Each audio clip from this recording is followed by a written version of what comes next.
Good day, everyone. We are Liza Migzares, Charmaine Alde, Kim Ira Mejia, Vince Ignacio, Jeremy Tiborcio, and Christopher Villacarlos, and we are going to present our case study analysis entitled Psychological Readiness and Financial Readiness of College Students Towards Face-to-Face Classes.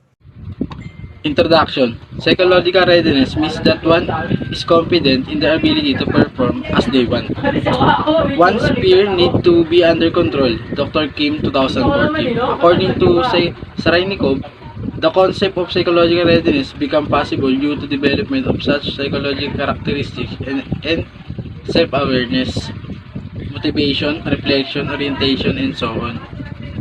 He lays emphasis on career guidance assistant paying attention to interest in value-based, sense-bearing, and moral aspect of the future professional activity. Furthermore, Sacheva, 2012, assumes that the psychological readiness for one or another type of activity presents a development system of conviction, use, relation, reason with intellectual quality, knowledge, skill, attitude, aiming at a specific behavior. Financial readiness is defined as the state in which successful management of personal financial responsibility supports service members' ability to perform their wartime duties. This means that with confidence in personal finance can help to become financially ready. Office of Financial Readiness. Due to the COVID-19 pandemic, educational systems have been forced to shift from traditional to flexible learning methods. Teachers and students alike were taken aback by the potential impact on teaching and learning only a few months after the pandemic was announced. Traditional face-to-face training has largely been replaced by digital and online delivery modes, mixed or versatile delivery modes, synchronous or asynchronous delivery modes, or a combination of all these alternative teaching delivery modes. After more than 2 years of forced school shutdown due to the pandemic, public elementary and high schools returned to traditional face-to-face classes. This was based on the order that Vice President Sara Duterte issued as concurrent education secretary through the Department of Education, containing the calendar of activities for the school year 2022 to 2023. Private schools, including colleges, in the country are also allowed to continue with blended learning, both distance learning and face-to-face classes in the Philippines. However, this significant shift in the educational system exposed several challenges to the students in terms of psychological and financial readiness. Based on the above-mentioned issues, data, and theories, this case study aims to analyze the psychological and financial readiness of the college students towards the return of traditional face-to-face classes.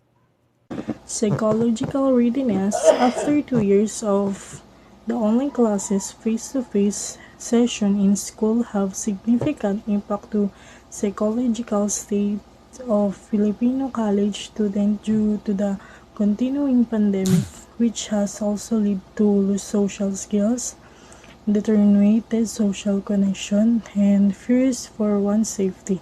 This restlessness may cause concentration difficulties, repeated intrusive thoughts, and sleep problems.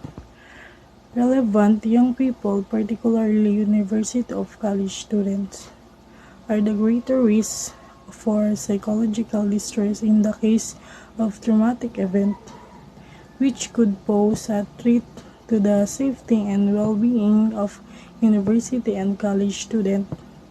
In addition, according to Mudenda 2021, psychological distress is linked with student poor academic performance. Financial readiness is a situation where money worries are causing stress.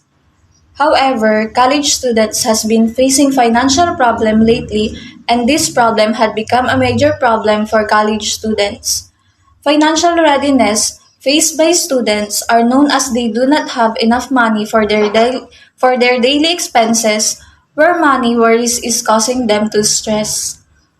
Money are important in the world today. However, the problem is that some people have lots of it and most people have less than enough. Especially Most of the college students are facing financial crisis because they do not have the knowledge on how to manage their money.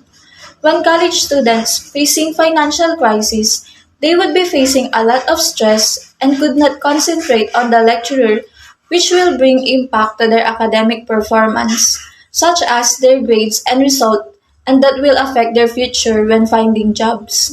When a college student is having an ongoing facial stress, it will affect their personal life such as sleep problem where they worry about their financial status and could not fall into sleep.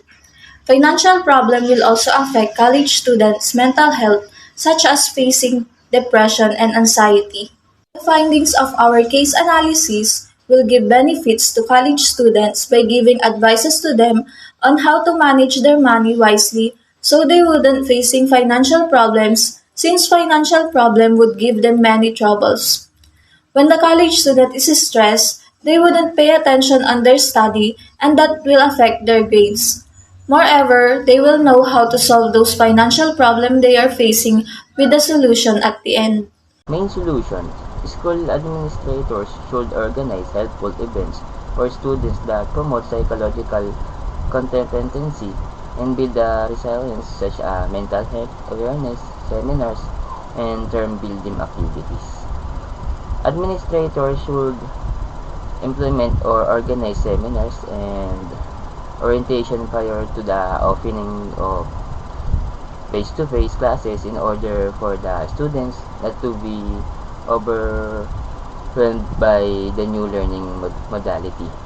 College students should learn positive psychological exercise such as stress reduction skills and participate in a social situation by reaching out the people with whom they feel comfortable order to them to cope their psychological anxiety.